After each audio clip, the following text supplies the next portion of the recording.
Hello, welcome. Welcome. This is the global community for adults who are healing CPTSD. My name is Athena, and I am hoping that this is working because we've had some technical difficulties this evening. For some reason, I am unable to find... Oh, wonderful. Thank you so much, Vanessa. I'm so grateful. Wow, I know that we're 46 minutes in. Hello, Trains and Sirens. I'm not sure. Hello, Lisa Marie. I don't know who Trains and Sirens is because all of the names are gone again, but I'm so glad you're here. And Kate, hello. Yeah, I am unable to utilize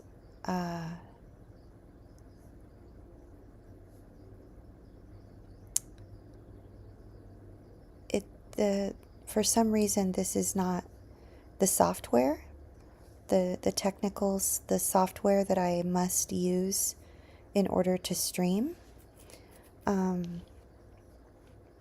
It is not allowing me to do what I would typically do. Hello, John Harvey. Thank you so much for being here. My CPTSD brain, like this is a live event, obviously, because I am literally trying to work my way through this whole situation while I'm here with you. I can't believe that the stream is actually working. But unfortunately, I don't have access to all of the information that I'm supposed to have access to for the video. And it is not allowing me. Let me see if this will work. 1 second here.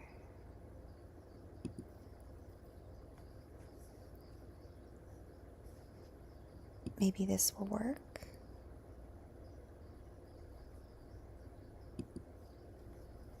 Maybe this will work.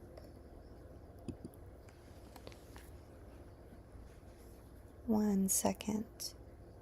We're going to have to leave one of those messages for everyone in the chat box, letting them know that we had technical difficulties and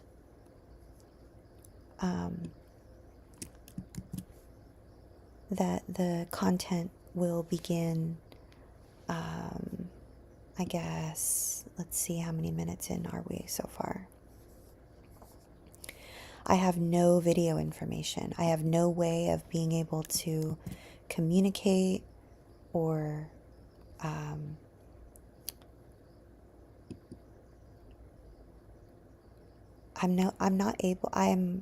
unable to do any of the administrative portion that I typically do every single week in order to set up what it is for our community to be able to watch the replays. There's a lot of admin work that goes into this, and for some reason it won't allow me to do any of that. And I have no video information. I have no way of knowing. I used to have all of the data. Oh, Ninja Taco messaged me and said, thank you so much, by the way, Brave Vanessa. Hello, Craig. Hello, Jen.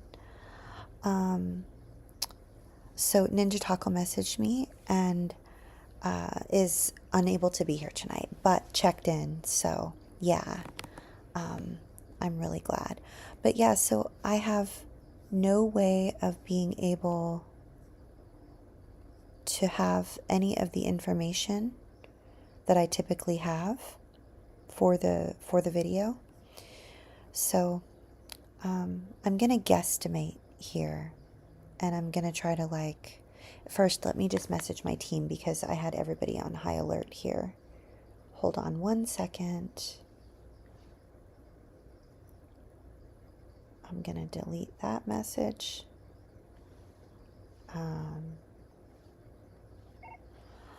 Hello, Mark. Thank you so much for sitting with me and for trying to assist me in working through all of the administrative things that were going on. It seems that somehow, while I was messaging back and forth with you, that we were able to get it to work.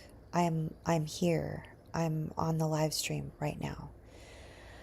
So, this is a bit of a behind the scenes type thing, I guess, because we haven't even started. In fact, I'm contemplating like stopping this and then starting it all over again so that the replay isn't all of this back and forth scramble. But I just wanted to say thank you. And yeah, thank you for sitting with me for the better part of an hour trying to figure this out. We didn't give up, and here we are. The stream is working. I don't know if it will work next week. We're going to have to figure out between now and then, but I just wanted to say thank you for your help. Okay, I hope you have a great rest of your evening. Okay, guys. We are going to turn off the ringer. By the way, Oak is covering and doing daily recovery support. Otherwise, I would be over there doing daily recovery support with the foundation right now, and I wouldn't be able to be here with you. But, as it were, here we are, and we're obviously winging it for, I'm guessing, the better part of 8 minutes. So, however many minutes in we are, if someone could post after the video renders, letting our community members know who listen to the replays that the content doesn't begin until about 8 minutes. And I'm just going to take a deep breath, and I'm going to get a sip of water, and then we're going to start fresh from, and if someone could find Mary, is Mary here? Mary was here earlier, and I felt so bad. She was here, and I tried to message her back. It was a comment on a different video. Okay. Hello to you, Candida.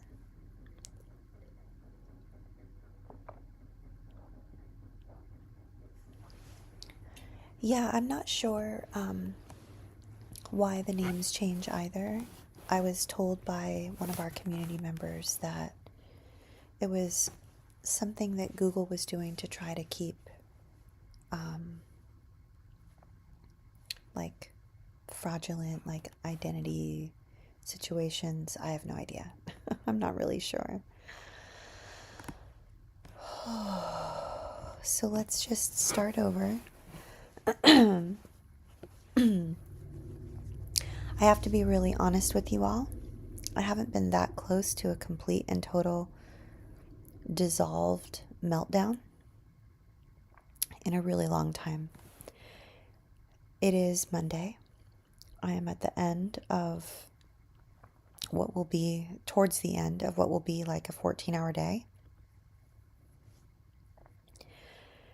And everything I had in me that I was able to keep it together was just completely coming unglued when I couldn't get the live stream to work. So I have a very specific CPTSD trigger. Let me know if any of you have this one. But disappointing others is a huge trigger for me because there was severe, severe, severe punishment attached to me disappointing others. And so when I was unable to show up tonight in ways that work, in ways that historically have always worked, I was doing everything that I typically do with our software, and nothing was working. I knew that I would disappoint people, a lot of people, and I just was, it was a slow train wreck. Like, I started to dissolve and just circle the drain and go down this like really deep, dark place. And then simultaneously, me, the me that you know, the me that is here with you right now, I was simultaneously trying to just handle everything the way that I typically would, doing everything that I knew how to do, and none of it was good enough. None of it was working. And then I'm also trying to comfort those younger parts of me, letting them know that nothing bad's going to happen to us when we disappoint a whole bunch of people for not showing up the ways that we typically do. So,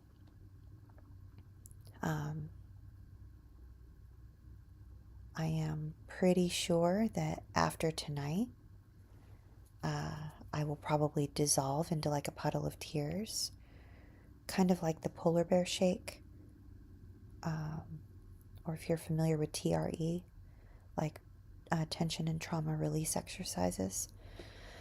It's like I've been holding all of this tension for the past hour and not being able to figure out why the technology wasn't working.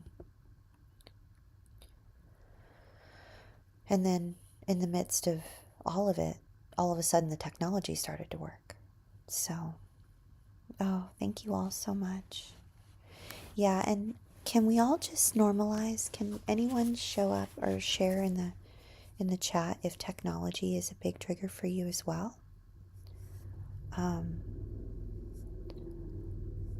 I know that technology is a big, big trigger for many of us. And for me personally, it is.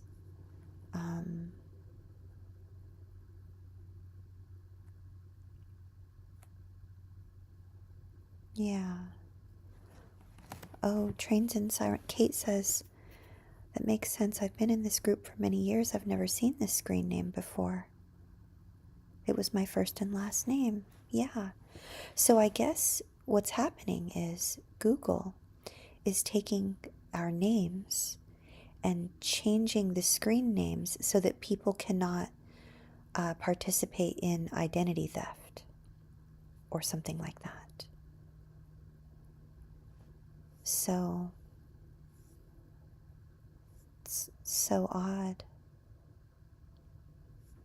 Yeah, really weird.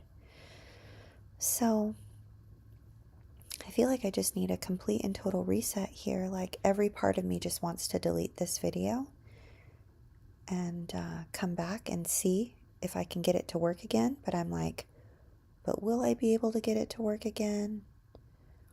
Who knows if I could? Not sure if that will work.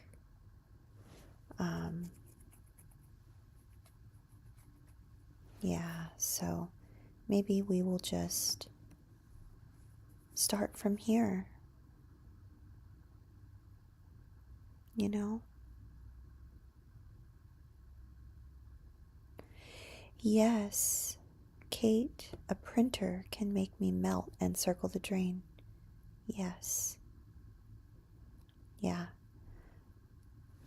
If I have no tech support whatsoever and no one to assist me with it, I feel it's like it's a very big CPTSD trigger because I feel very helpless and I feel trapped and I feel like I have no choices and no control. And yeah, Jen says, I'm dealing with this still with my father. I can't please him no matter how hard I try. And I need to comfort a younger part inside. Yeah. I'm offering so much compassion for that. Truly. Oh, thank you so much, Kate. I love you all so much too. Thank you. Vanessa says, I'm 41 and I still struggle with technology. It's not necessarily a trigger. Yeah, I think it is a trigger for me because I feel helpless, especially because I run a virtual organization that relies solely and completely on technology. So there's literally no other choice for me to like make things work. I have to get the technology to work. So, yeah.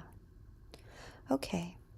Well, perhaps once the video renders, someone can let everyone know that content begins. I'm guessing I'm looking about 15, 16, 17 minutes in. And I know that Karen's not here, Kitty's not here, Jeffrey's not here. I'm grateful for those of you who are here.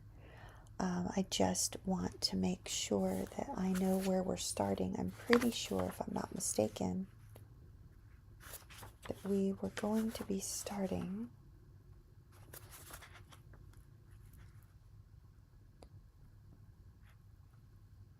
at surviving versus thriving, middle of page 380. I might be wrong.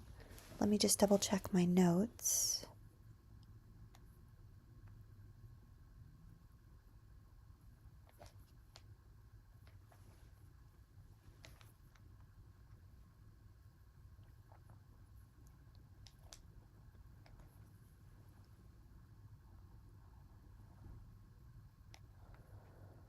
I had some notes here to see if I could keep track of where we're at. And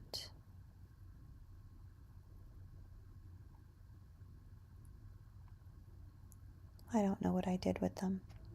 Oh, I know. I'm in the wrong area finding them.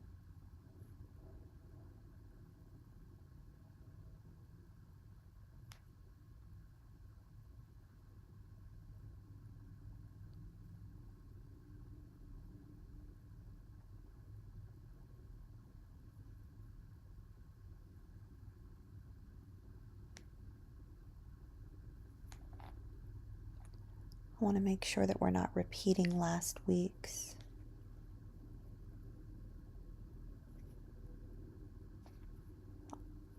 I'm almost there.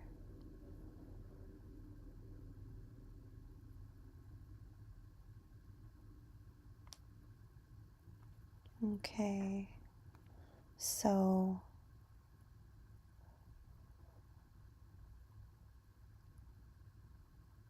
we ended at, okay, so we're in the middle of page 380, surviving versus thriving.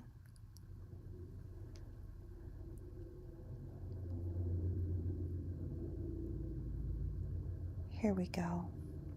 I'm getting all of these alerts right now, telling me that someone's trying to log into the computer and doing all kinds of crazy things on YouTube. I'm like, yeah, that was me. Thank you for trying to save me now, but where were you an hour ago? Okay, so here we go, middle of page 380. The content is beginning at about 19 minutes in. And thank you all so much for your humanity, your patience, your kindness, and your grace in all of this. So Pete says, middle of page 380, the ongoing evolution of survivors' recovery typically correlates with their ability to handle unpredictable shifts in their emotional weather. This is almost hilarious considering what just happened tonight. He says this phenomenon typically occurs as vacillations on the surviving, thriving continuum, like as though it were a gradient. Like over on the left is surviving and over on the right is thriving. He says, before survivors begin effective recovery, they may feel that life is nothing but a struggle to survive. However, as recovery progresses, they begin to experience somewhat fleeting feelings of thriving. With ongoing work on their recovery, the duration of these usually increase to the degree that 6D recovery principles are embraced by both the therapist and the survivor. Nonetheless, thriving never evolves in a purely linear way with only forward progress. Oh, Pete, I did not need to hear that tonight. That's not what I needed to hear, but okay.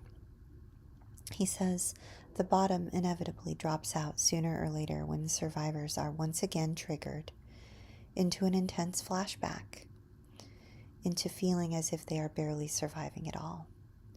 This can invoke great despair, and to make matters worse, survivors typically become amnesiac at such times and feel that they have never had a respite from survival mode.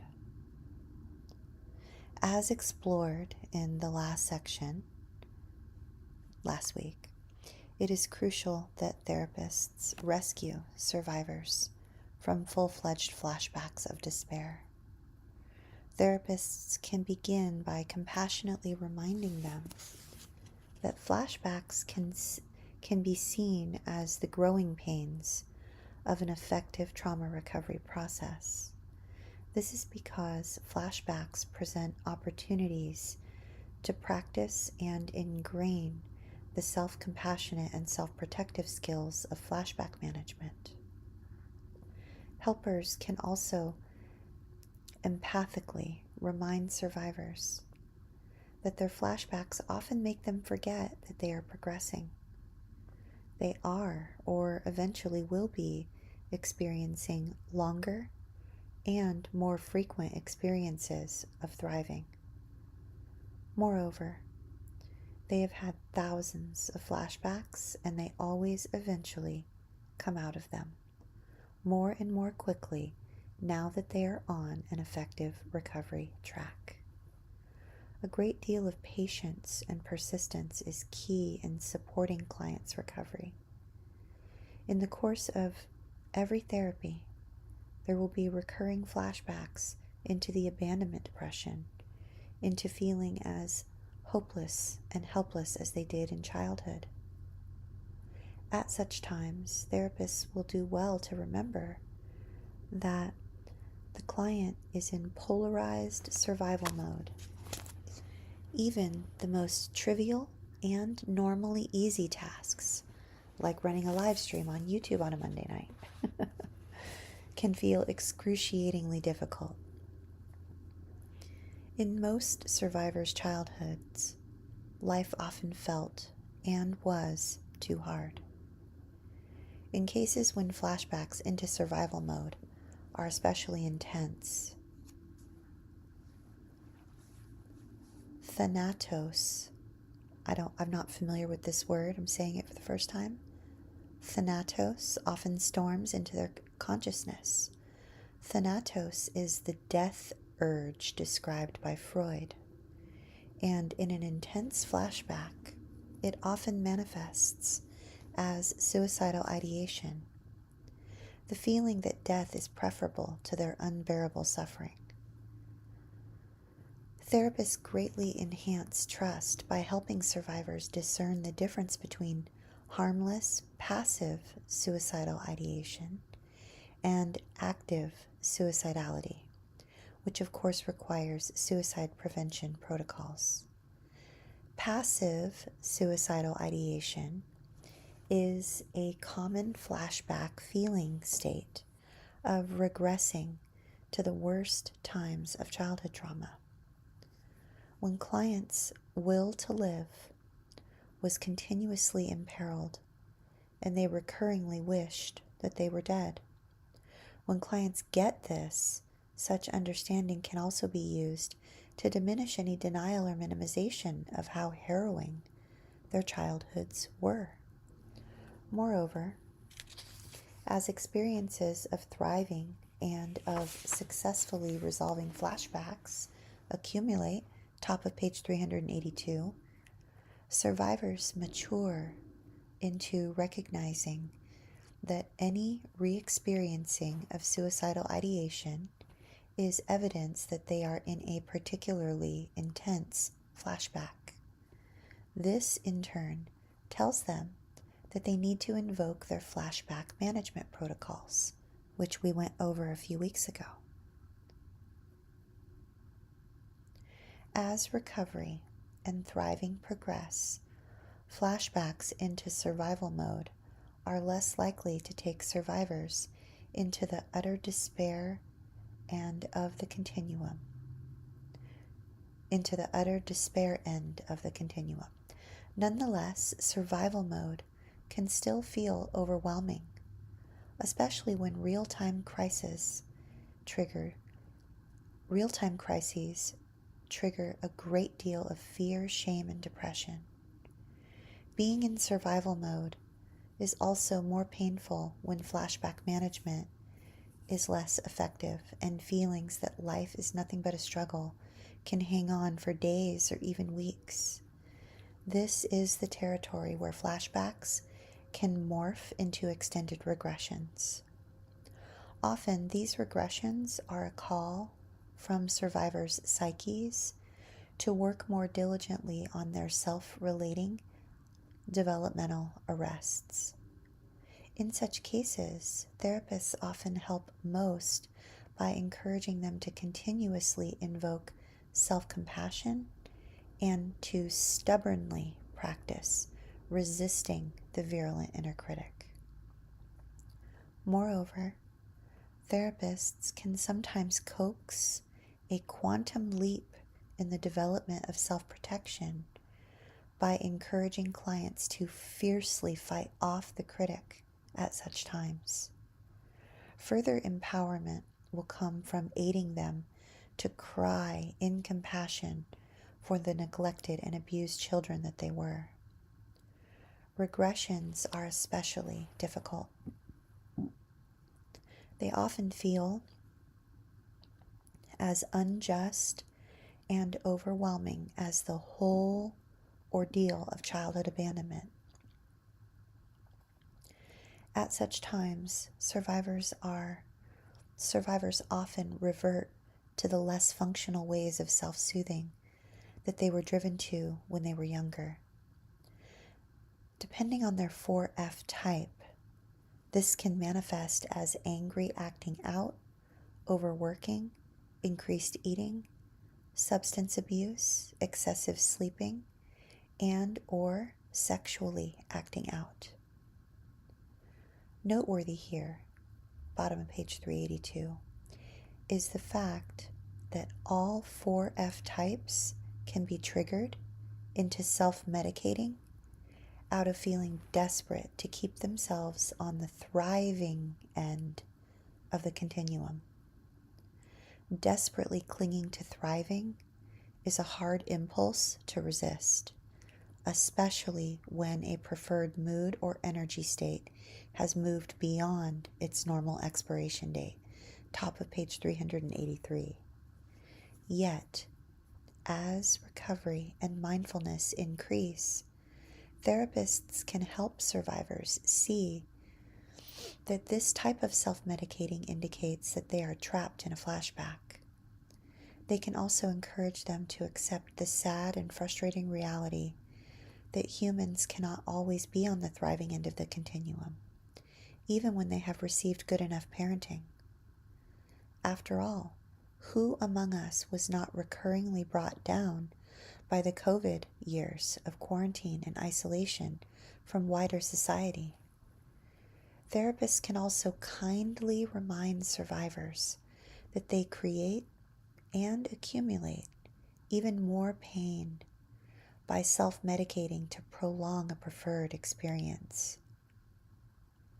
I'm going to repeat that one because I think I need to parse it apart there. Therapists can also kindly remind survivors that they create and accumulate even more pain by self-medicating to prolong a preferred experience. Wow, I'm just pausing right there, middle of page 383. So if I'm understanding what Pete is saying here, when I am really experiencing thriving and I'm experiencing some really big breakthroughs in my healing journey, if I try to hold on to that too tightly and grasp onto it too tightly, like I want to hold on to the coattails so that it can carry me into the next phase of my journey, or, wherever we're going, where we're not going to be just surviving anymore. If I try to hold on too tightly to this upward trajectory of thriving, then what I'm doing is I am creating and accumulating more pain, because I will literally, without even knowing it, do anything to stay in that upward trajectory, even by self-medicating, like busying, busying, working, all of the ings, right? The go, go, go, do, do, do, be. The ways that he describes that we self-medicate. Where is it? Angry acting out, overworking, increased eating, substance abuse, excessive sleeping, or sexually acting out. He says here in the middle of page 383 that we need to be kindly reminded that we are creating and accumulating even more pain by participating in this self-medicating, so that we can prolong this preferred experience.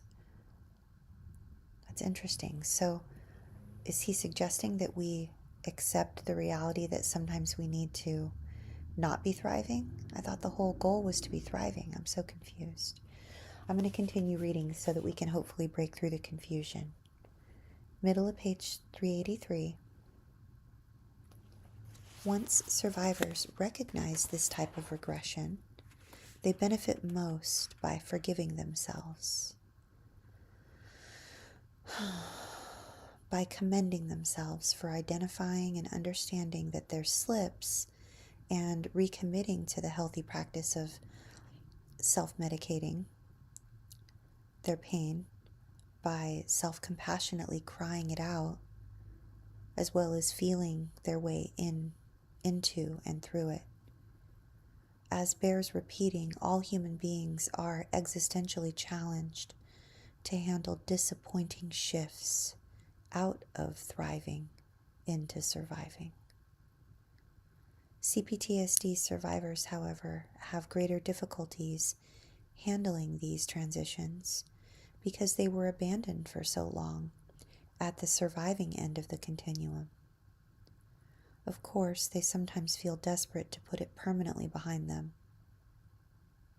Yet, as survivors' recovery progresses, they can learn to become increasingly self-supportive in those disappointing times when life unpredictably brings an increased amount of struggling to survive.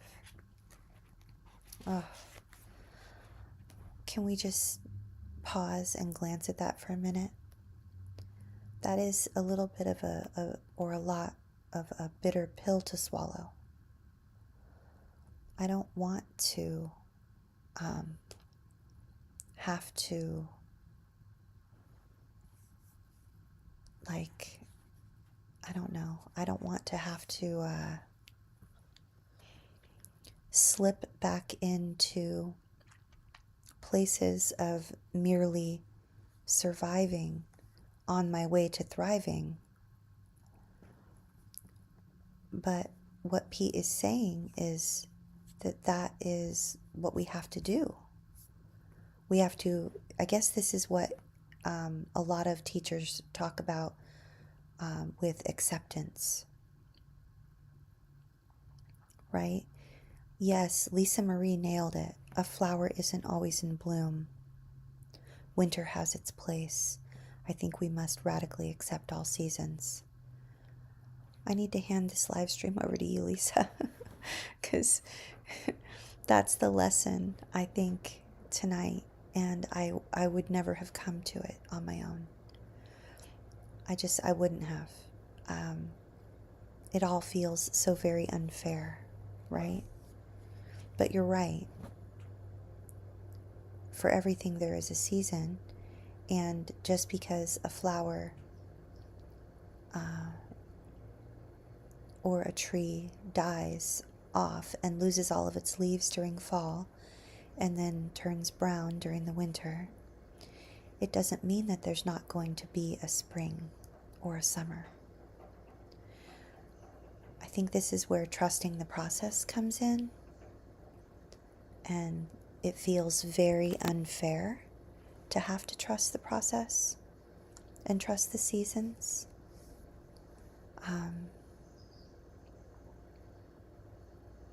Yeah, it's, yeah, that's really, that's not what I was needing to hear tonight.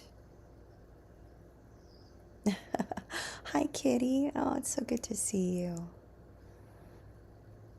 Yeah, Kitty says, I do that like every day.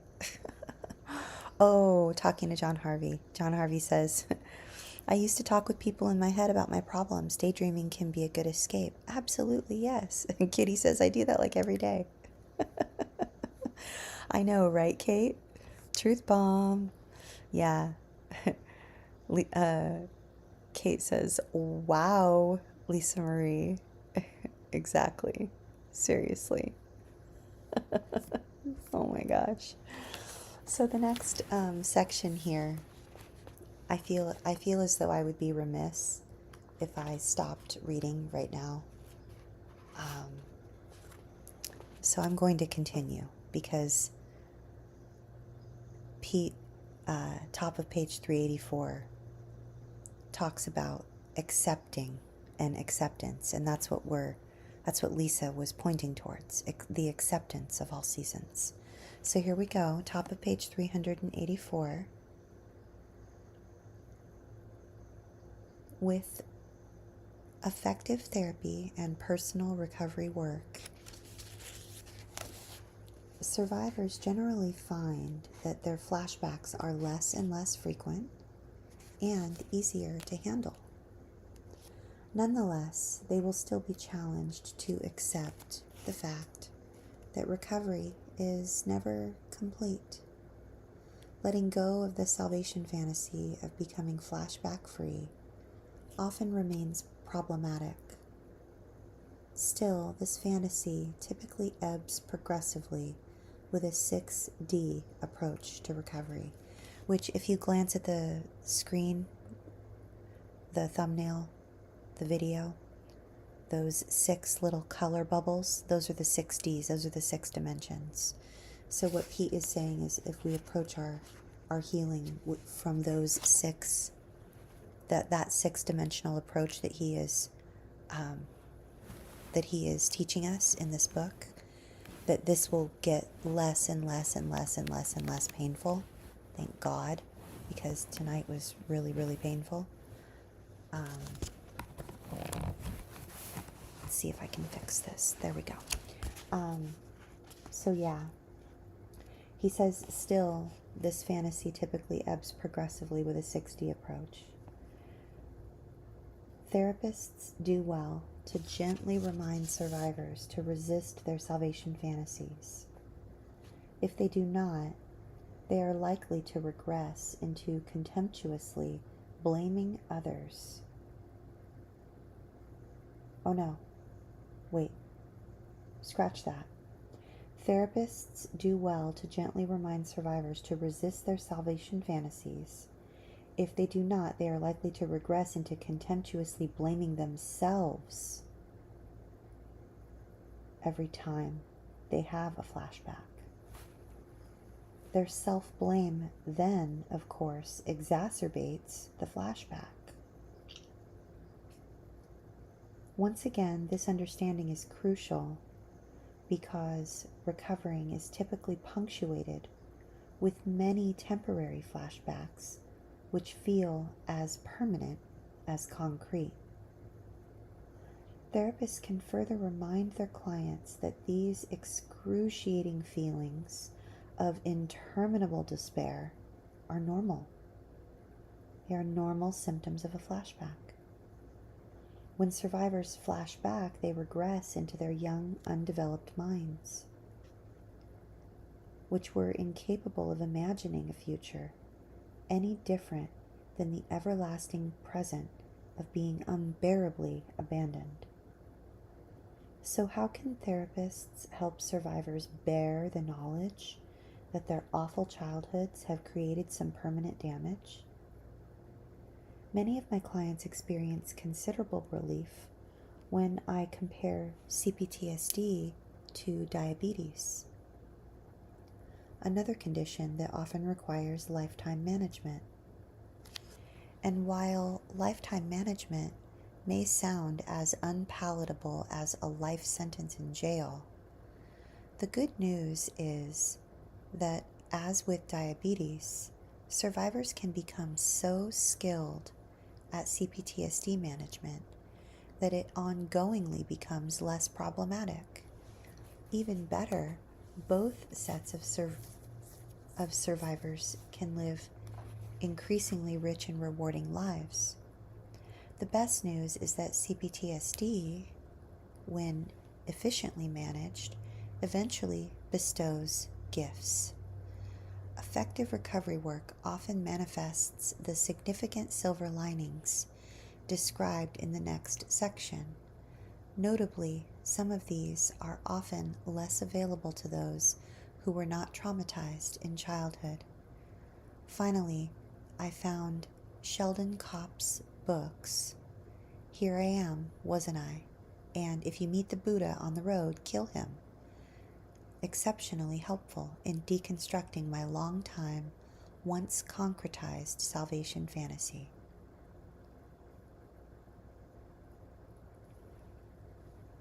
Middle of page 385, Silver Linings. I want to check in with you first.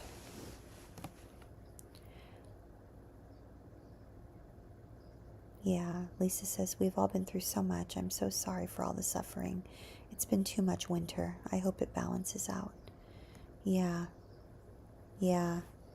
Kitty says, my spring and summer feels light years away. Yes. Yeah. John Harvey says, I don't like Christmas because of fake kindness. It freaks me out because people are pretending to be nice. Yeah, I hear you. Yeah, Jen says, agreed, John Harvey. Kitty says, I feel like I really need to try therapy again, but I don't exactly have a way to do so. And I have felt so helpless and defeated lately. I'm so sorry you're feeling helpless and defeated, Kitty. We're so glad that you're here with us. And I know you feel helpless and defeated. We literally just read, right before you got here, how whenever we're feeling helpless and defeated, that we are in an emotional flashback. So for what it's worth, what you're experiencing in those feelings is absolutely normal, and it's temporary. I know it doesn't feel temporary. Like Pete just said, he said that his was concretized. It felt like concrete. He had to deconstruct everything because it felt like concrete. Like he had to get a sledgehammer to it all, right? So, are we good to, I know we're really over time, but I want to check in with everyone. How does it feel for me to continue reading? Middle of page 85. Candida says to John Harvey, it's hard to get past the feeling of being around others who wear masks. Absolutely, yes. Because when we were younger, the people who wore masks were dangerous. Of course, it's not it's not healthy. It's not a good thing for us, right? So, do we have time? How are we on time? It is very rough. I agree, Kate. It is very rough. So, we have 1, 2.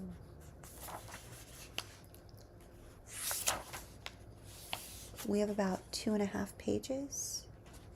Do we have time for that? Yeah, Brave Vanessa says, I'm just trying to survive one day at a time. Absolutely, yes.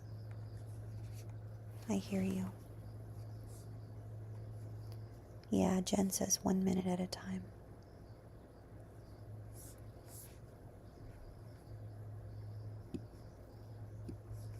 Absolutely.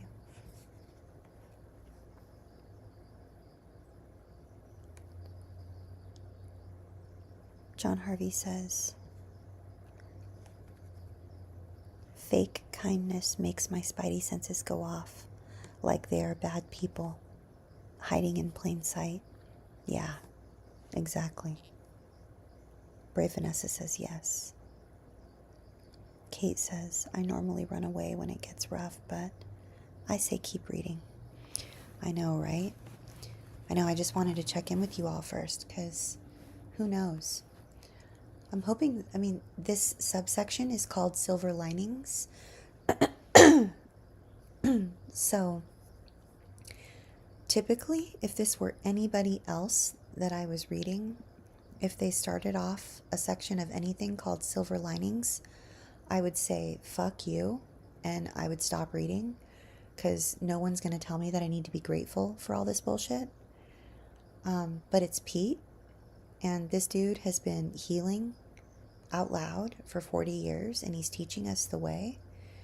He's like literally Yoda or Buddha or I don't know, like something like that. So he can't be Yoda because my friend Christina has a mentor and he's Yoda. So yeah, I feel like Pete is like, I can't for the life of me fathom that a subsection of a book by him titled Silver Linings is going to be some pathetic pat answer platitude bullshit. I have a feeling it's going to be something good.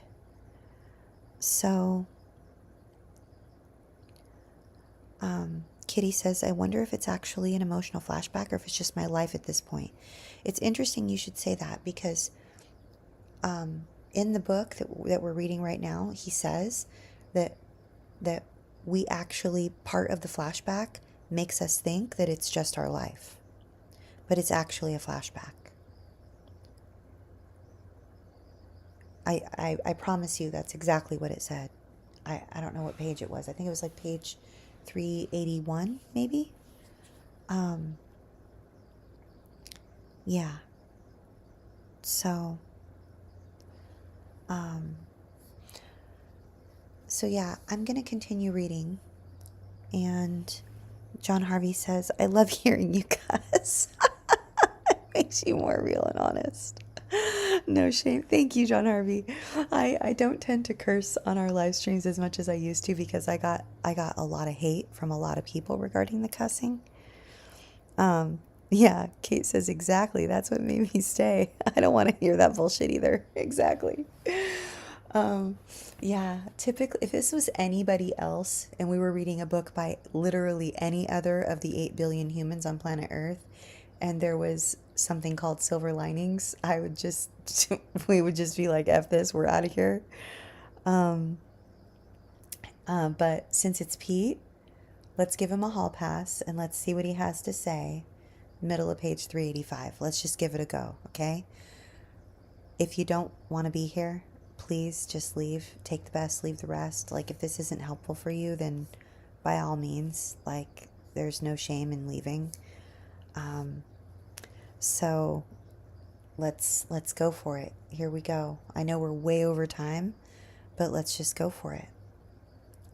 Pete says, perhaps the most poetically just silver lining is that evolving survivors often reclaim higher levels of holistic human intelligence than much of the untraumatized population. This is because the, quote, untraumatized often acquire significant developmental arrests via the effects of dysfunctional societal values and pressures. These harmful values are insidiously promulgated in almost everyone via a ubiquitous media brainwashing that instills stultifying perfectionism on all 6 key levels of most people's native intelligence. As a result, few have real intimacy, relational intelligence. Okay, so he's describing things here. This is a list and it's parenthesized. So you can't see the parentheses, so you don't know what I'm trying to describe here. So I'm going to describe it for you in my own way. Pete is basically saying that all of the people out there that have not experienced developmental trauma don't have what we have because we have literally worked our asses off in and out of the room.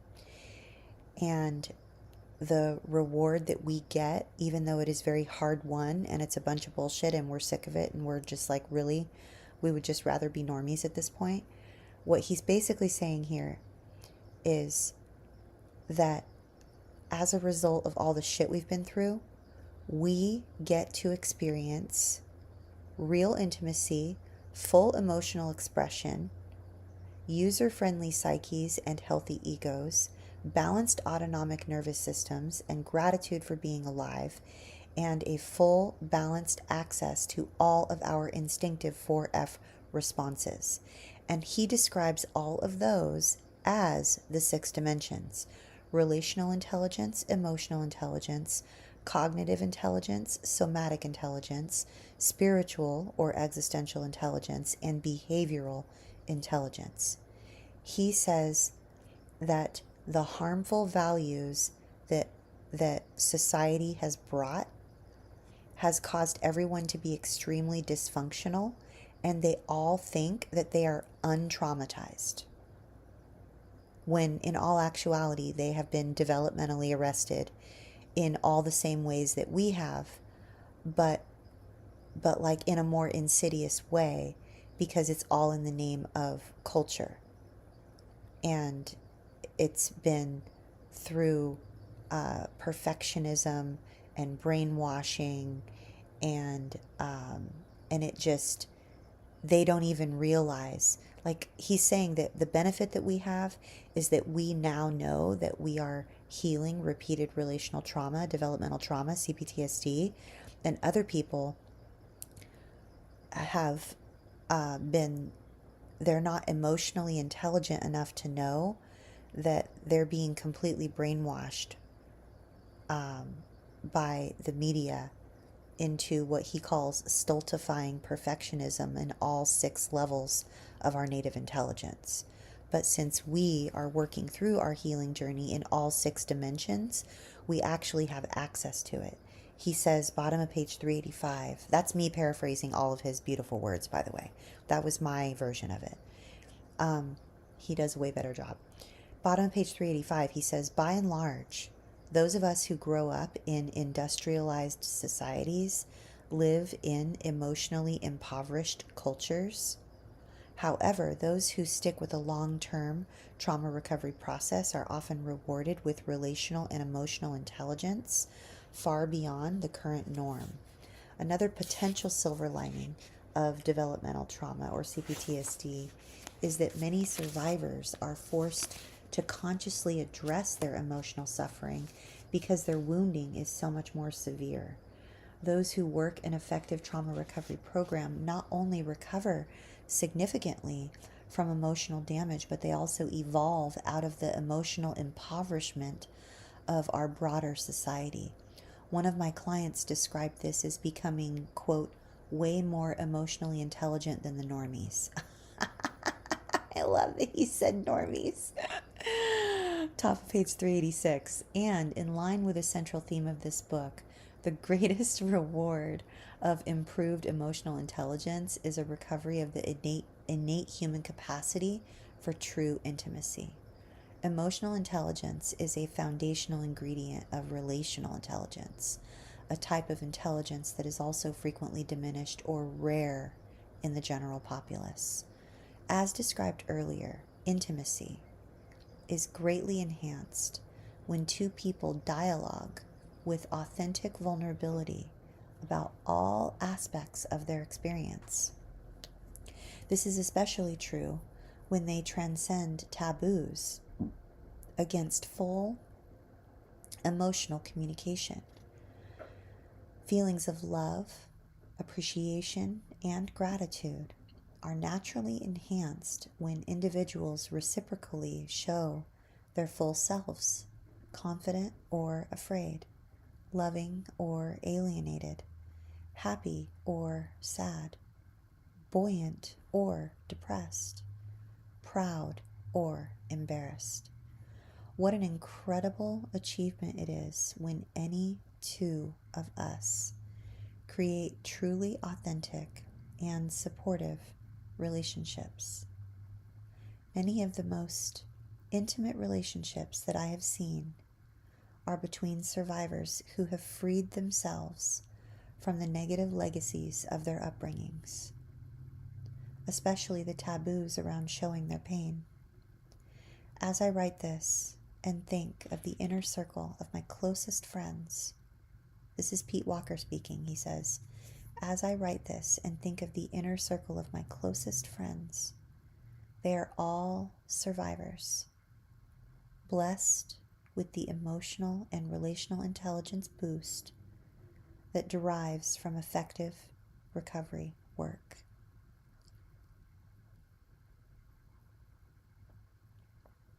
Wow. Bottom of page 386. Yet another silver lining that survivors in advanced recovery often attain is the Buddhist ability to distinguish necessary suffering from unnecessary suffering. Necessary suffering is experiencing the normal, unpredictable, inescapable misfortune and heartbreak that every one of us experiences from time to time. The most common experiences of necessary suffering are the deaths of loved ones, illnesses, world catastrophes, huge disturbances in the natural order, or the loss of treasured circumstances. Such happenstances can be weathered healthily when individuals grieve out the pain that ensues from them. Unfortunately, westernized societies are so emotionally impoverished and grief-phobic that most people cannot grieve through the hurt of such upsets. Instead, they typically become unnecessarily stuck in anxiety and depression, and use unhealthy self-medicating behaviors to distract themselves from the pain that ensues around their losses. Well-therapized survivors, however, learn to effectively grieve their current time losses. The emotional evolution that comes along with mourning their childhood losses from abuse and neglect equips them to grieve through and metabolize current time losses.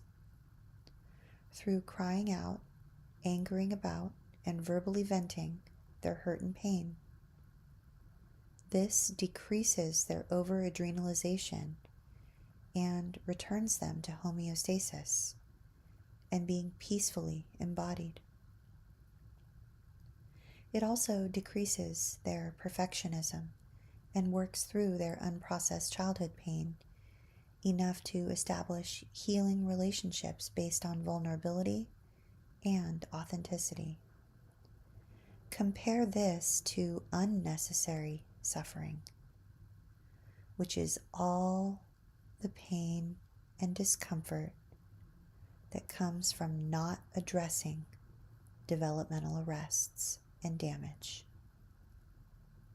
Few people in this culture escape the unnecessary suffering that comes from how the media goads everyone into developing a perfectionistic inner critic, a taboo against grieving, a penchant for adrenalization, and excess sympathetic nervous system activation to get ahead, and the chronic loneliness of never experiencing the deep intimacy that comes from vulnerable and authentic relating. Wow. Well, Pete did it again. That subsection titled Silver Linings is a roadmap for how we can get unstuck. Actually, it's two subsections. One of them is accepting recovery as a lifelong process, and then the other is silver linings. But I feel like everything we read tonight, starting with surviving to thriving, like the continuum, in addition to accepting recovery as a lifelong process and silver linings, I feel like the reading tonight was the good, the bad, and the ugly, and also a roadmap to how we can go from being stuck into getting to a place where we're not so stuck. So, and interestingly, is Lisa still here? I hope you're still here. Yes. Lisa says, this has really shifted me. Thank you. Absolutely. I want to thank you, Lisa, because you distilled all of the information that we were reading that felt overwhelming into one beautiful sentence of like, winter has its place. A flower is not always in bloom. And that is basically what he's saying in the first portion of our read tonight. And in the last portion of the read, he gives us a list of all the things we can do to fully live, not just survive, but really live. And that it's possible. And that the stuck points that we're experiencing truly are flashbacks. They're not the way our life is destined to be forever. It really is temporary. Oh, Lisa. My hand is on my heart. Thank you. Thank you for your presence. Yeah. This is truly one of those evenings where it was worth the wait. It was unfortunate that it took so long for the technical difficulties to work through. And I have a feeling it's going to happen again next week, but I'm just going to do the best I can because I don't know exactly how I fixed it tonight. But tonight was really worth it. It was really, really, really worth it. And if I can possibly figure out how to delete the first 20 minutes of the video, I will. Yeah, I will. I will try. And I appreciate each of you. I did not get an opportunity to, here, let me see if I can get our little link that I typically give you for our community. Where is it? I usually have a little link here that I can give you.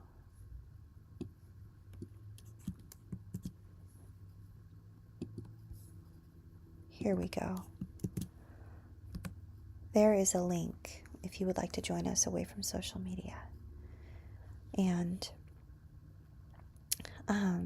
if for some reason that is not something that you would like to do, that's okay. I'll be back here next Monday and every Monday, except for the first Monday in January. The first Monday in January, I will be with my grandson, and I won't be here. But I will be here the second Monday in January, and every other Monday leading up until the end of December. So, thank you all so much for your presence. Please be extra kind and patient and gentle with yourselves because you're worth it. And I will see you all very, very soon. Good night, everyone.